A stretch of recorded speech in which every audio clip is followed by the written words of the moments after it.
It's been a long time coming. Yeah, we here, baby. Welcome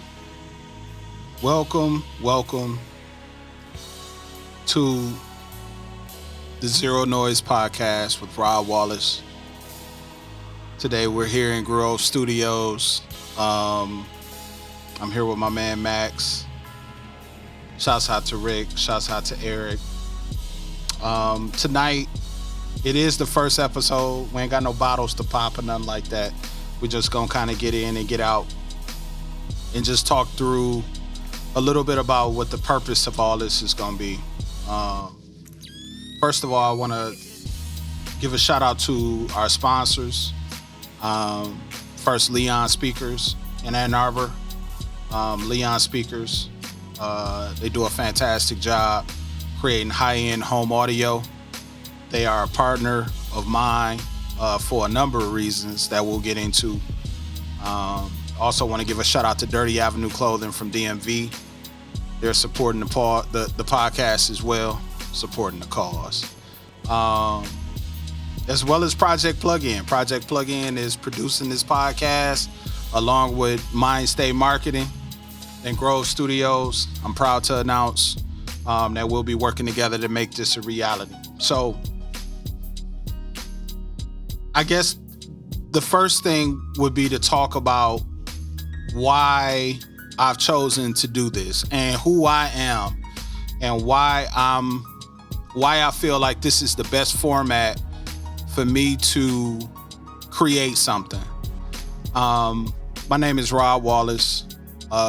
When we have guests, we're gonna do 3 I ams with our guests. I am a father and a husband.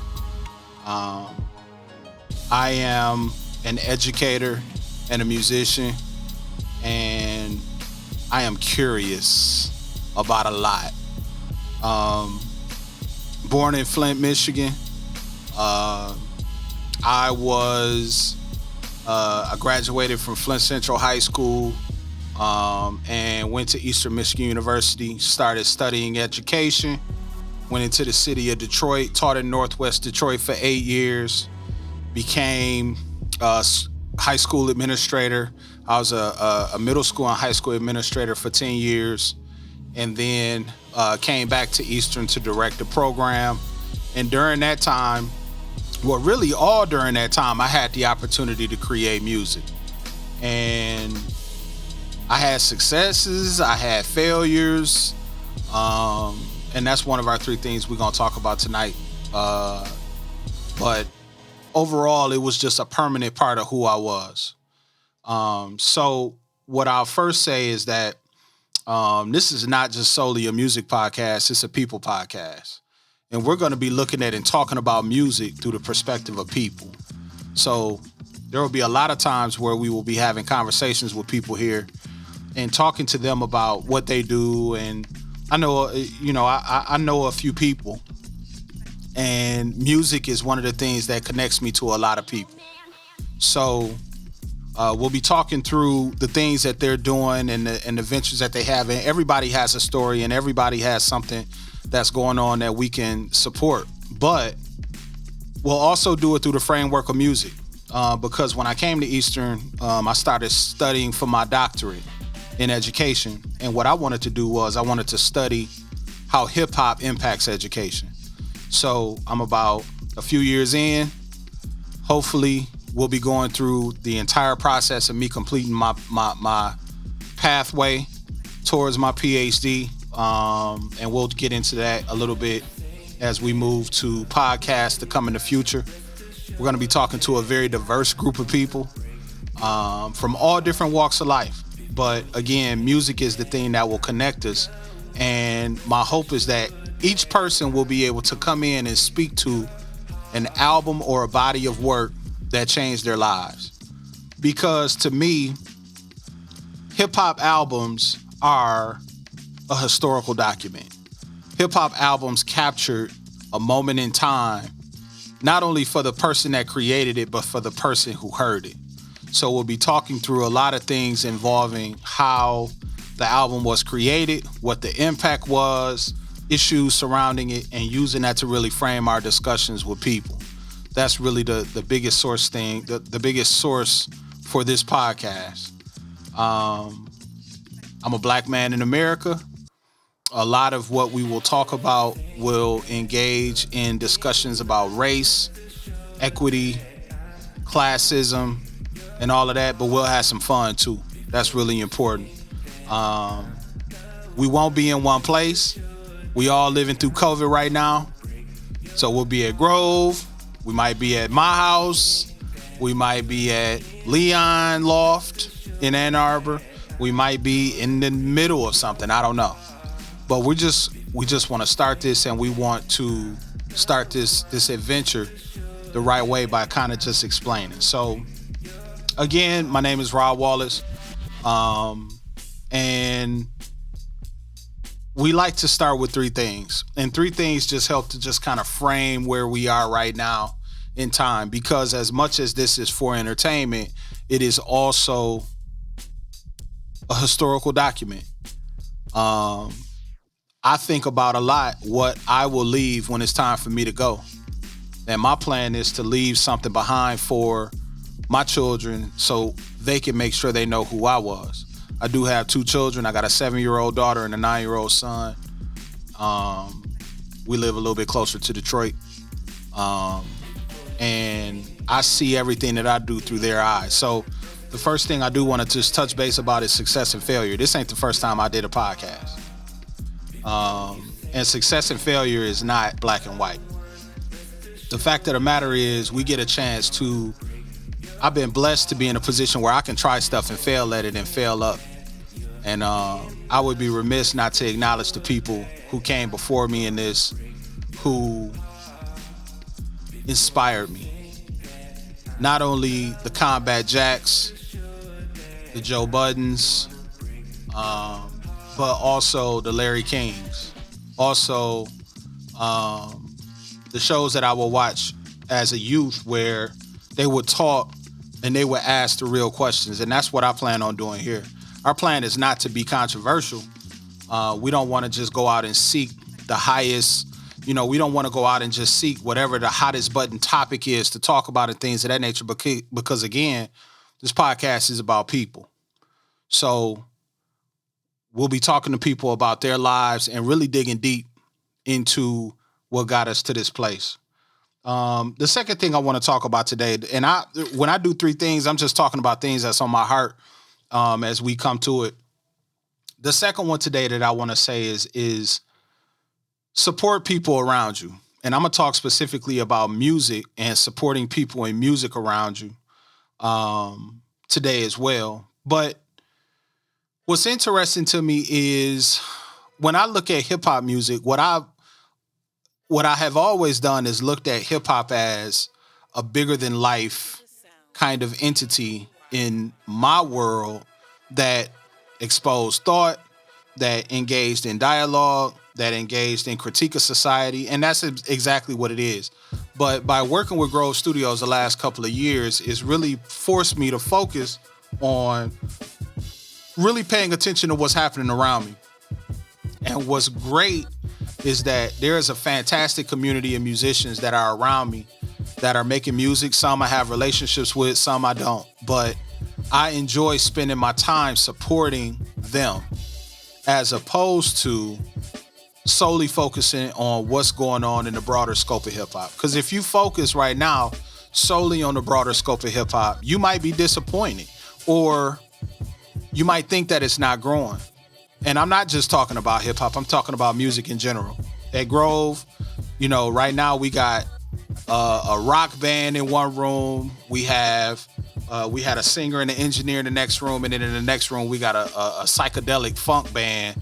Shout out to Danny Darling. They're in there recording all night sessions and things like that. So that support overall is huge. And what you find by engaging with so many different musicians, you really can see how music brings people together.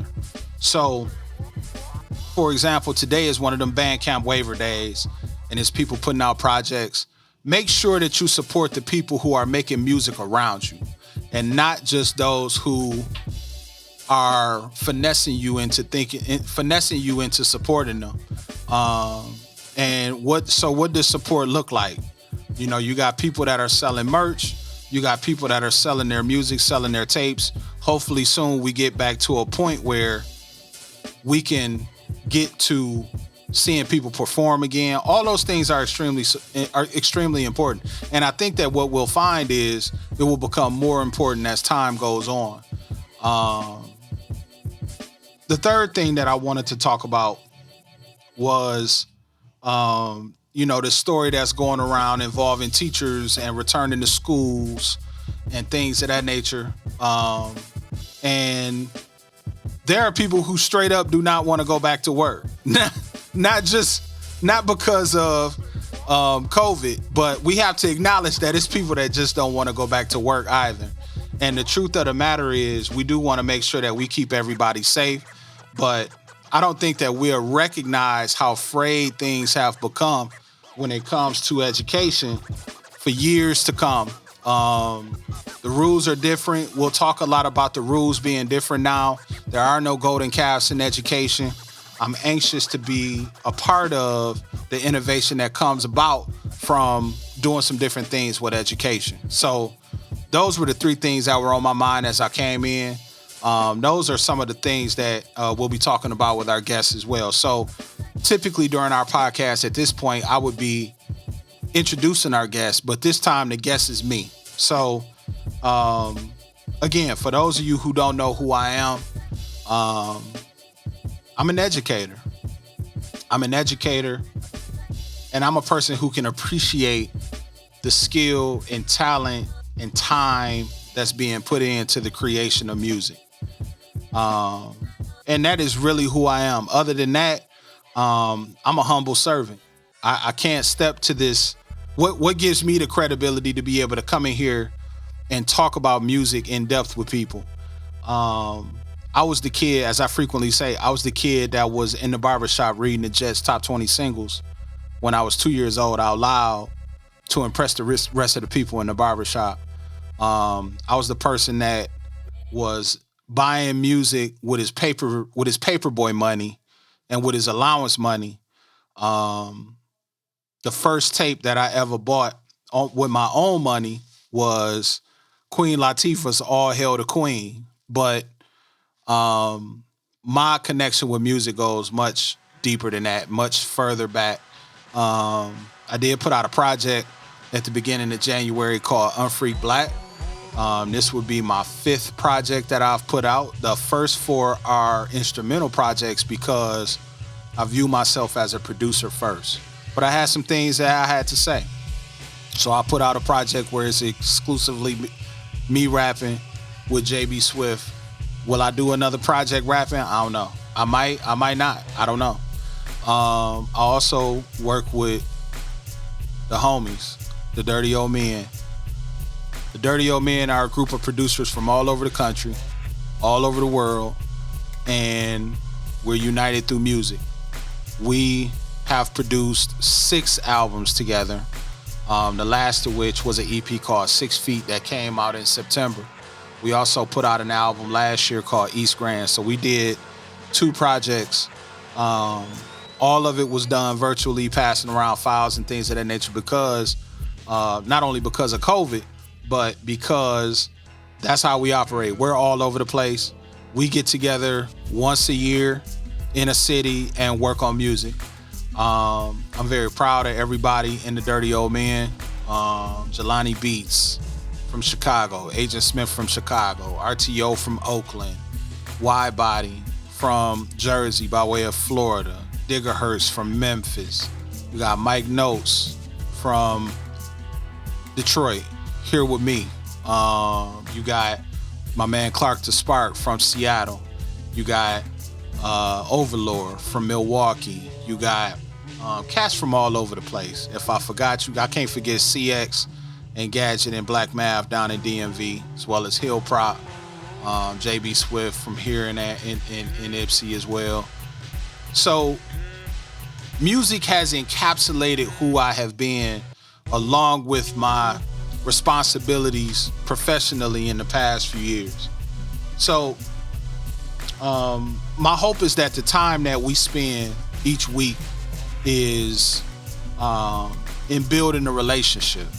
It's not just about coming through to hear the latest gossip about people in hip hop and things of that nature. I think we're a little bit older than that. And I think it's other places on the internet that do that well. We want to engage in real, honest discussion with people about their lives and talk through their experiences with hip hop in order to get a better understanding of who they are and what hip hop has to say about who they are, as well as what the artist was going through when they created that music. So I do my research. So it's a couple things that I need to make sure that you guys know before we move forward. First of all, in my studies and in my life, what I've come to realize is that it's deeper than rap.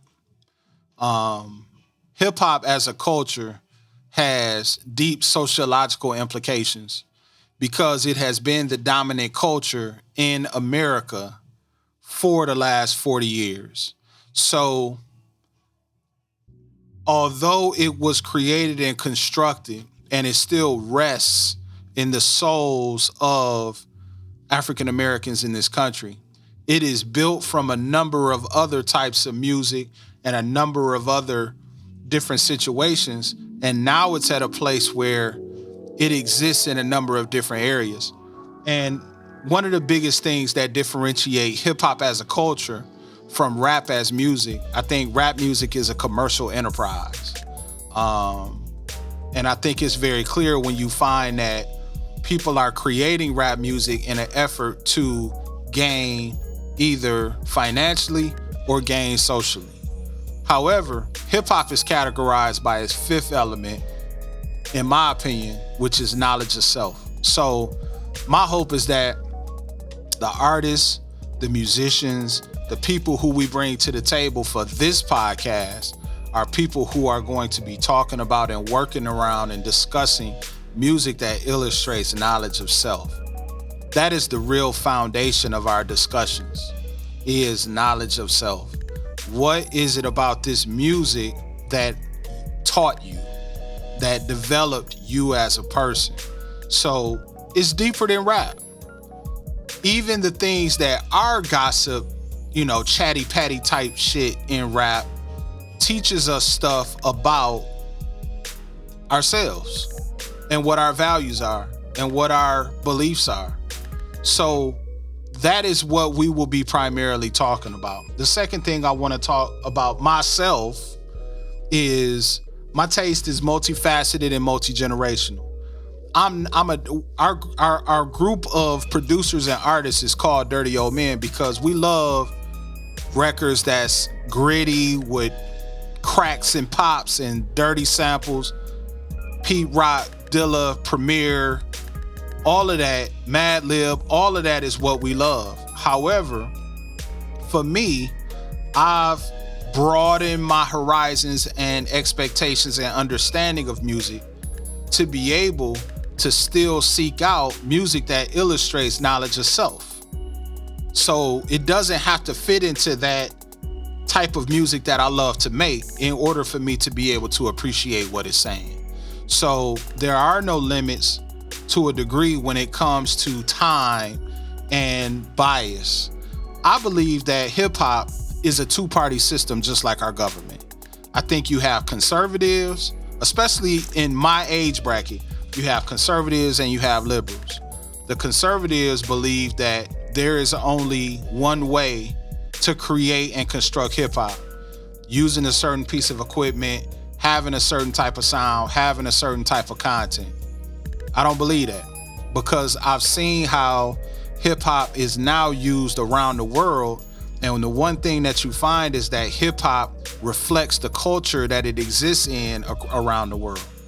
So if you was to encounter hip hop in Ghana, you would see Ghanaian culture and tendencies through the lens of what they view hip hop to be.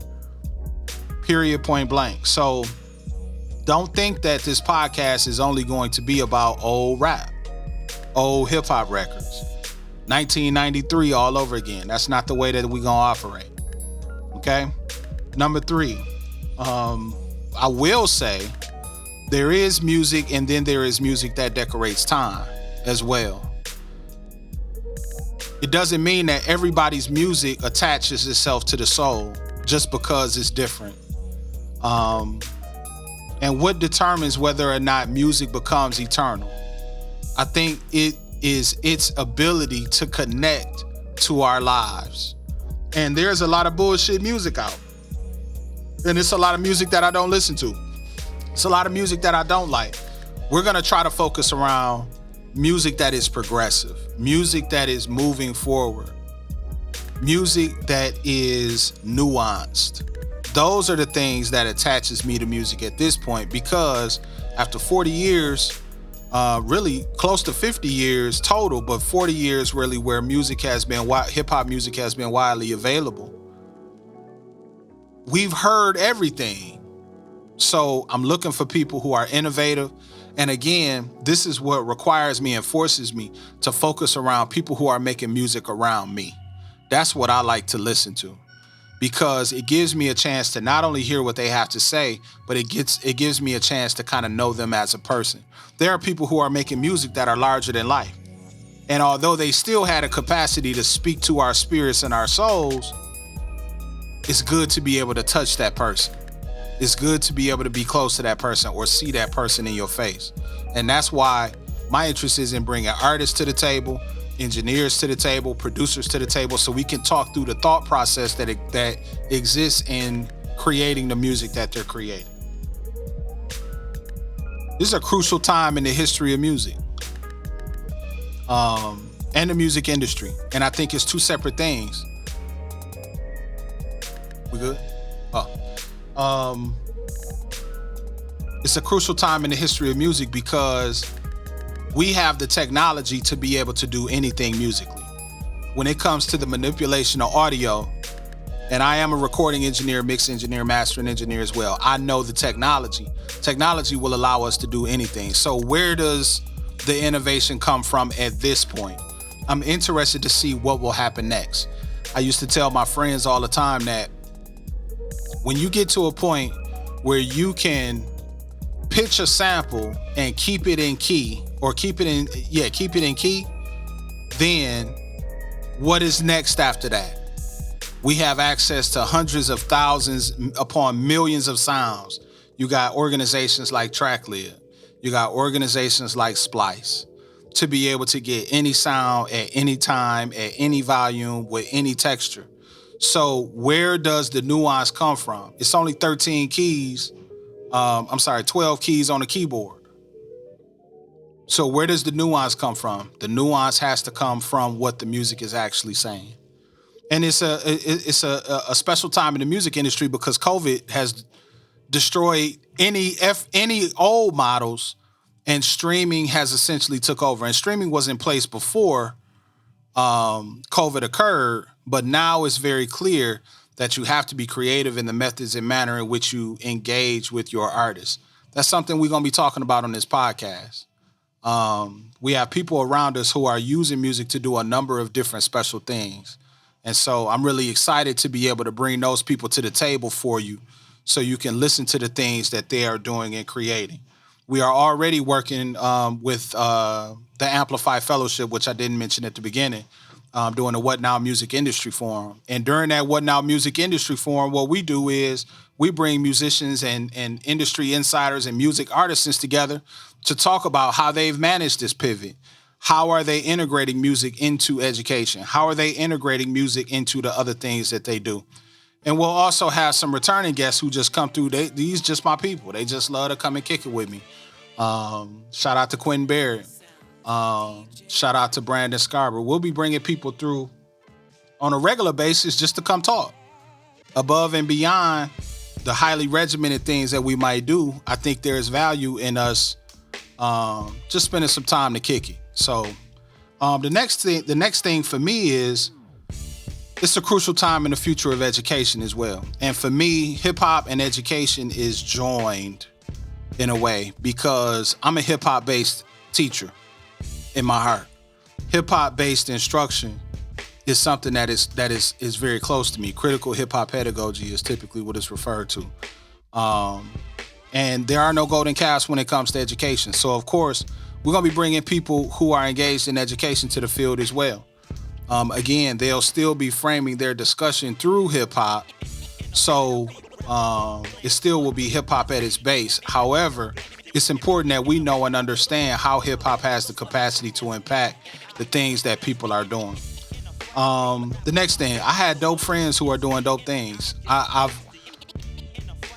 When I made this transition to Eastern Michigan, I had no idea about the amount of people who I would come into contact with as a result that are really doing innovative things here in town or in Michigan or wherever. So I'm really anxious to bring them about, and people who from before I went to Eastern. I mean, I came to Eastern. I'm anxious to bring those people to the table to talk through the different things that they are doing. And I'm excited about giving them the platform to be able to talk about the things that they are doing. And then lastly, my interest is to listen and to learn from those around me. I'm never going to profess myself to be an expert at anything. I know how I've spent my time. I know what I've experienced. At one time, I thought about doing a podcast about engineering, but what I didn't feel like dealing with is people trying to pick apart the nuances of what I chose to do, because mixing is an art and a science. If you give 10 engineers the same stems, the song is going to sound different. There are some standard rules. However, you can do what you want to do. So I'm interested in listening. I'm interested in learning from the people who are around me. We're going to be doing that together.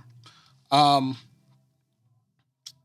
last thing that we'll be doing with each of our people who come through is we will be interviewing them, talking to them, talking through what they're doing and things of that nature. But what's most valuable is that we do talk about that music piece and what it did for them, or what it did to them. So I'm going to rewind the tape real quick for myself. Since this is the first episode of the Zero Noize Podcast, I'm going to rewind the tape and do one for myself.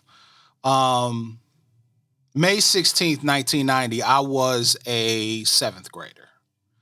I was curious about what it meant to be a black man in America.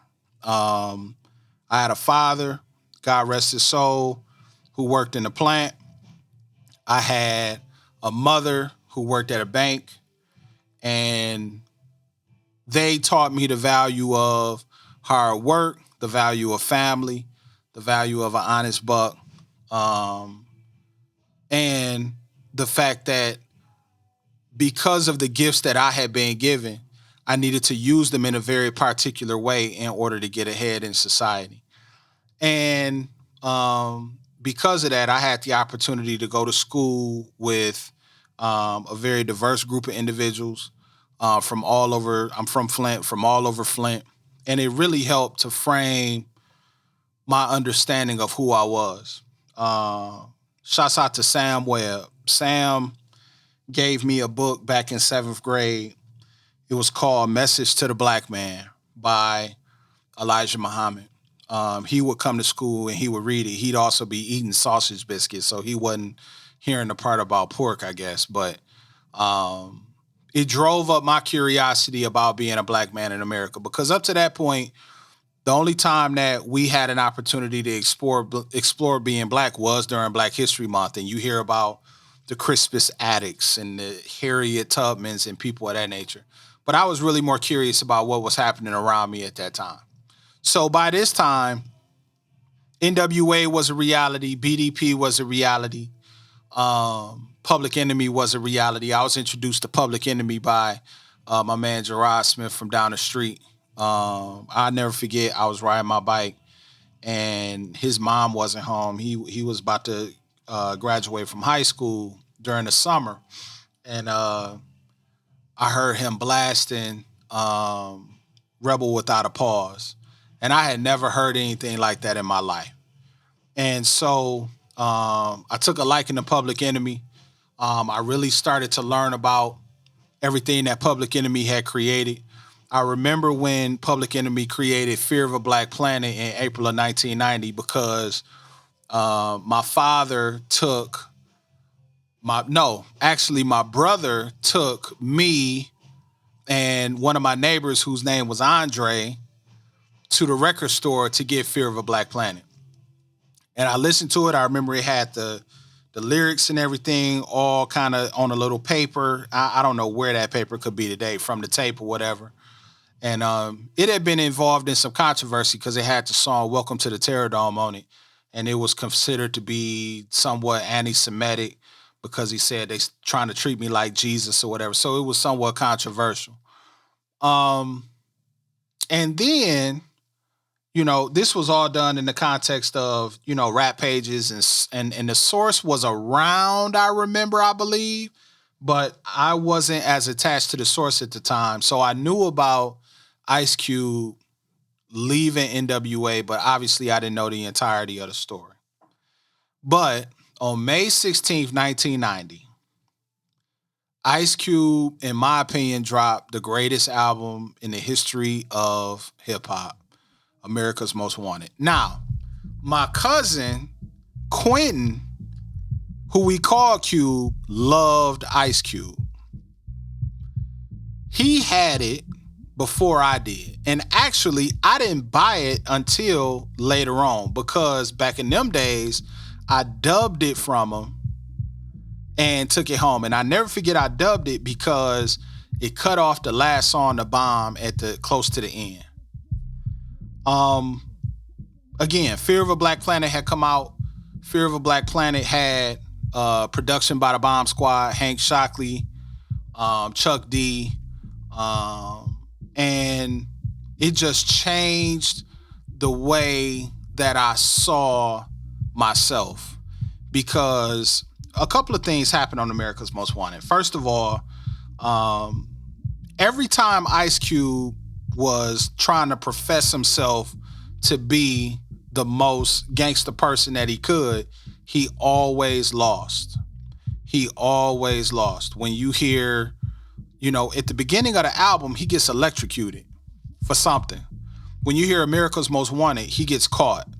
Once upon a time in the projects, he wasn't trying to be gangster, but he got arrested. So over and over, what you find is this situation involving a certain level of consciousness, the chances of being incarcerated, as well as everything that happened in between, was something that was so thoroughly explored on this project. And keep in mind, I'm 13 years old and I'm growing up on the south side of Flint. And, I have friends and family members that may have been involved in dope. I had, people who was getting into all kinds of craziness. It was gang banging in Flint, to a degree. So what I learned from Cube was that you could be conscious and still have heart. You could be conscious and still have heart. And I appreciated that so much because it kind of laid a blueprint for me moving forward. Now, it doesn't mean that people like X-Clan and all that they didn't have heart, but it struck a good balance. And then the production of the album struck me. The production of the album is still something that I look at as being a standard bearer for me because it's so layered. You always find something different. You always find something new. And there were so many stories that came out about the creation of the album where allegedly Cube was told, go in this warehouse or go in this place, choose all the records and samples that you want, and that's what we're going to make your album out of. And that has created, from a cultural perspective, from a sampling culture perspective, which we're going to have to talk to at some point too, from a cultural perspective, it set the tone for me. I tried to create music where people find things over time, because music is a treasure hunt. You hear it the first time, you hear what you're supposed to hear the first time, but as you continue to revisit, you find more and more different things as you dig deeper. And the Bomb Squad did that for me. to hear Ice Cube was supposed to be doing an album with Public Enemy's producers, that was something that was very attractive to me when I first heard that was going to happen. Again, in the context of its release, it's 1990. You have ramped during that time. You have a changing dynamic that's happening between what the police can and cannot do.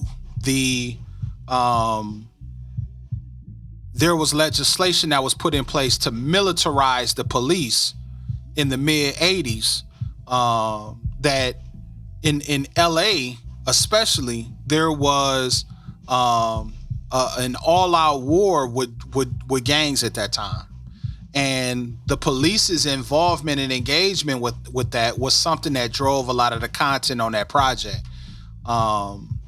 And as we would soon see as the 90s would progress, when you talk about the Gun-Free Schools Act in 1994 and the zero tolerance policies that happened in schools, it drove a lot of kids out into the streets. So what ended up happening was this tension that had existed between young black men and the police, that had existed forever, essentially, was just put in a different frame because of the war on drugs. So you had the war on drugs that was happening. You had affirmative action being knocked down. You had this was essentially the generation that was after the civil rights generation. This generation of kids that was around making, that was within Ice Cube's demographic at that time, were essentially the children of the civil rights era, the children of the 1970s and the urbanization and really the post-industrial state of America.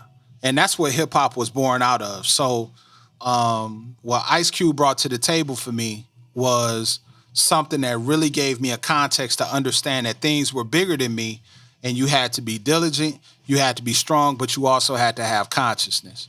And that's why that's my album. That's why that is the album that I will always attach myself to when it comes to hip hop. And that kind of set the foundation for me to say, this is something that I'm interested in doing for the rest of my life. And essentially, now I'm at a place where I'm still engaged in hip hop, but I'm also able to touch the lives and support young people. And for me, it is one of those rare albums that is a perfect album. If there is a skippable track on this album, it is probably It's a Man's World with Yo-Yo. And I think that there are people who may disagree with that. I don't know. But there is not one song that is traditionally skippable on this album. So shout out to Cube. I know Cube has been under a lot of, I know O'Shea Jackson has been under a lot of scrutiny because of some things that was going on around the election. But I try to separate, in some cases, the person from the art that they create, because we all grow, we all change as people. And I don't have judgment about that. I don't necessarily understand his rationale or whatever, but it is what it is. Shout out to Ice Cube. Shout out to Sir Jinx. Shout out to the Lynch Mob. Gorillas in the Mist is a classic album to me as well. Ice Cube dropped Death Certificate and Predator, both classic albums. Lethal Injection is one of the most disrespected albums in my opinion. And we know that Ice Cube's focus changed as he started working on movies and things of that nature, but it is what it is. The Lynch Mob, Gorillas in the Mist, classic album to me. Personal classic album to me. Shout out to my cousin Cube, though. My cousin Quinn. Quinn rolled hard for Cube. Even when NWA came back with their, with them dissing Ice Cube and everything, he still rolled hard with Cube, no doubt. I have a lot of opinions about that time period in hip hop, so we will be having a lot of conversation about it. But yeah, hopefully we can get to those as time goes forward. So again, join us on a week-to-week basis. I didn't want to take a lot of time today because we don't have a guest, but join us. We'll be talking through just the history of hip-hop music and the history of each other through that lens. And my hope is that you will join us on a week-to-week basis and assist us in building this community of people who are interested in these stories, because again, this is a podcast about people more than it's a podcast about music. So with that, we're going to go ahead and we're going to cast off. We want to give one more shout out to Leon Speakers, our sponsors, Leon Speakers, Dirty Avenue Clothing, and of course Project Plug-In giving this the punch. Shout out to Max from Mindstate Marketing as well as Grove Studios for today, and we'll see you next week. Holla.